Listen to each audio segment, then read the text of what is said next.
अच्छा तो मलिक मीर साहब की पूरी ये वीडियो मैं सुन तो नहीं सका।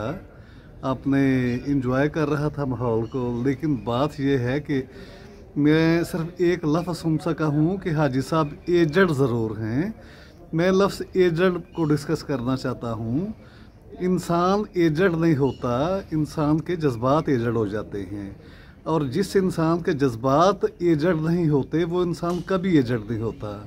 तो हाज साहब के चूँकि जज्बात एजड नहीं हैं इसलिए वो जवान हैं। Okay bye, thank you. अस्सलाम वालेकुम वरहमतुल्लाहि वबरकातुहू। नाज़रीन तुसी वेख रहे हो बनी टीवी ते मैं मलिक मुनीर हुसैन। अज असी गल करांगे हाजी इफ्तिखार हुसैन पंगू साहब जिहड़ा इलैक्शन जिते ने उसकी वजूहात। तो पहले दस दिए कि हाजी साहब जिहड़े पहले दो इलैक्शन हारे सन वो एक 500 वोट दी कमी पेशी तो हारे सन, और दूसरा इलैक्शन जो जिहड़ा इन्हां लूज़ कीता सी उनके अंदर 300 की लीड तो जोड़ा इन्हों का मध्य मुकाबल जितया सी। जेडे पहले ये दो इलैक्शन लड़ चुके हैं, यानी कि कोई बड़े बड़े मार्जन के नाल इन्हों का मुखालफ जितया नहीं सी है।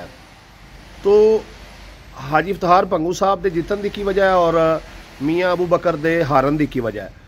तो इलाके के लोग आखते हैं कि अगर ये टिकट जोड़ा मियाँ अबू बकर साहब तो इलावा किसी बंदे नूं रोजानजेब कवि नूं मिलिया हुंदा या हाजी अली असगर मंडा साहब नूं मिलिया हुंदा या अरशद मंडा या राणा अब्बास अली खान नूं किसी नूं भी मिलिया हुंदा तो पीटीआई इथों विन कर जाती। चूँकि मियाँ अबू बकर साहब का मिजाज ही सियासी नहीं सी है और उन्होंने बस इंट्री मारी, चंद दिन जोड़ा वो सियासत की और हुण सियासत जो मुकम्मल आउट हो गए ने। तो इंसान का मिजाज सियासी ना होना और मियाँ अबू बकर साहब का अवामी ना होना, वो चूँकि एक मजहबी रहनुमा ने उन्होंने एक अपना सैटअप है उनके च उन्होंने जिंदगी गुजारी है, ना उन्हें सियासत की ना उन्होंने इन्होंने चीज़ों का पता सी। तो ये भी एक बड़ी वड्डी वजह बनी है कि मियाँ अबू बकर साहब जोड़े ने उन्होंने टिकट मिली और चूँकि एक नवे बंदे सन इस वास्ते उवें करके वो इलैक्शन नहीं लड़ सके जिवें तजर्बाकार बंदा इलैक्शन लड़ता है। जदों कि हाजी इफ्तिखार पंगू साहब जोड़े ने उन्होंने जोड़े पहले इलैक्शन लड़े उनके अंदर भी उन्होंने एक अच्छा तासर सी आवाम के अंदर, और हुण जिहड़ा उन्होंने इलैक्शन लड़िया उनके अंदर उन्होंने अपना सबका किरदार जिहड़ा आवाम नूं दस्सिया कि सबका दौर के अंदर उन्होंने रोड बनाए, स्कूल बनवाए और इस दे नाल नाल बहुत सारे लोगों को नौकरियां लवाया। तो उन्होंने पिंड पिंड जाके यही दस्सिया कि मेरा सबका किरदार वेख लो कि मैं पहले दौर किवें करके जिन्ना हो सकिया है तुहाडे रोड बनाए, नाले बनाए, बिजली का एहतमाम किया और नौकरियां जड़ियां ने वो लवाइयां। तो यानी कि अवाम के अंदर जिहड़ा उन्हां दा एक पहले गुजरिया होया वक्त सी जिंदे अंदर उन्होंने लोगों के काम किए सन, लोगों ने उन्होंने बतौर शुक्रिया अदा करदे होया और उन्होंने अच्छे अखलाक नूं वेखदे होया जिहड़ा उन्होंने वोट दिते। और हाजी साहब एजड होने के बावजूद जिहड़ा खुद जाके लोगों के कोलों बड़े अच्छे अंदाज नाल सियासी मिजाज के नाल वोट मंगते रहे और अवामी मिजाज के नाल जिहड़ा लोगों नूं मिलते रहे। ये वजह बनी जिहड़ा कि मियाँ अबू बकर साहब जिहड़े ने चीज़ हासिल नहीं कर सके और अवामी पजीराई उन्होंने उस तरीके दे नाल हासिल नहीं हो सकी कि जिवें करके पंगू साहब नूं हासिल हो गई और वो ये इलैक्शन जीत गए। अच्छा तो मलिक मीर साहब की पूरी ये वीडियो मैं सुन तो नहीं सका। आपने इंजॉय कर रहा था माहौल को, लेकिन बात ये है कि मैं सिर्फ एक लफ्ज़ सुन सका हूँ कि हाजी साहब एजड ज़रूर हैं। मैं लफ्ज़ एजड को डिस्कस करना चाहता हूँ। इंसान एजड नहीं होता, इंसान के जज्बात एजड हो जाते हैं, और जिस इंसान के जज्बात एजड नहीं होते वो इंसान कभी एजड नहीं होता।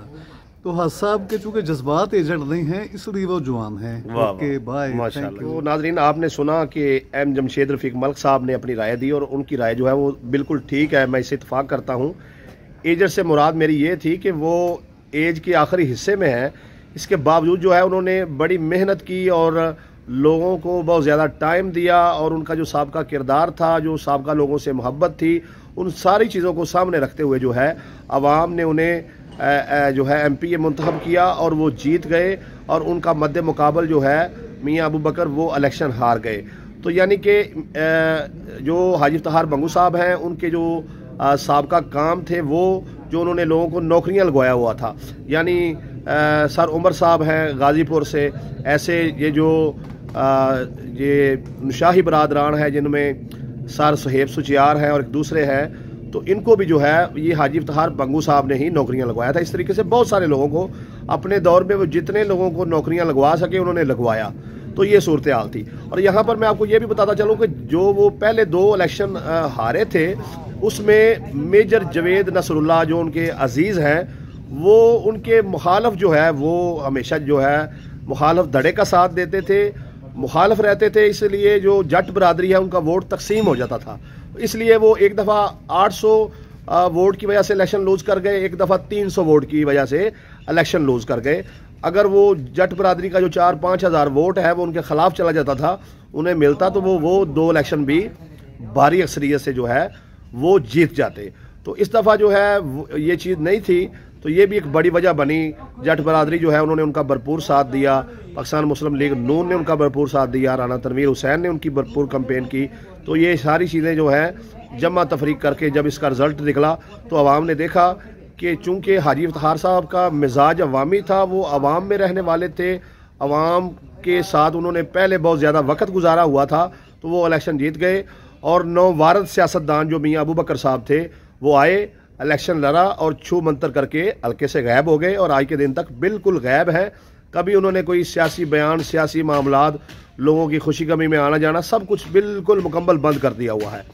तो आज अवाम जो है वो सोच भी रही है, बिल्कुल सोच, जिन लोगों ने वोट दिया मियाँ अबू बकर साहब को वो सोच रहे हैं कि हमने अपना वोट जो है क्यों ऐसे शख्स को दिया कि जिसका मिजाज ही सियासी नहीं था। ये एक अमानत थी, सियासी तौर पर हम एक शख्स को अपना नुमाइंदा चुन रहे थे तो उसका तो मिजाज ही सियासी नहीं था। तो बहरहाल लोग सोच रहे हैं और मेरा ख्याल है कि आइंदा जो है जिस तरीके से ये गैप डाला है मियाँ अबू बकर साहब ने, अगर ये दोबारा सियासत में आते हैं तो लोग इनका ये जो अयाम, ये जो इन्होंने अवाम से दूर रहकर गुजारे हैं, इनको ज़रूर मद्देनज़र रखेंगे।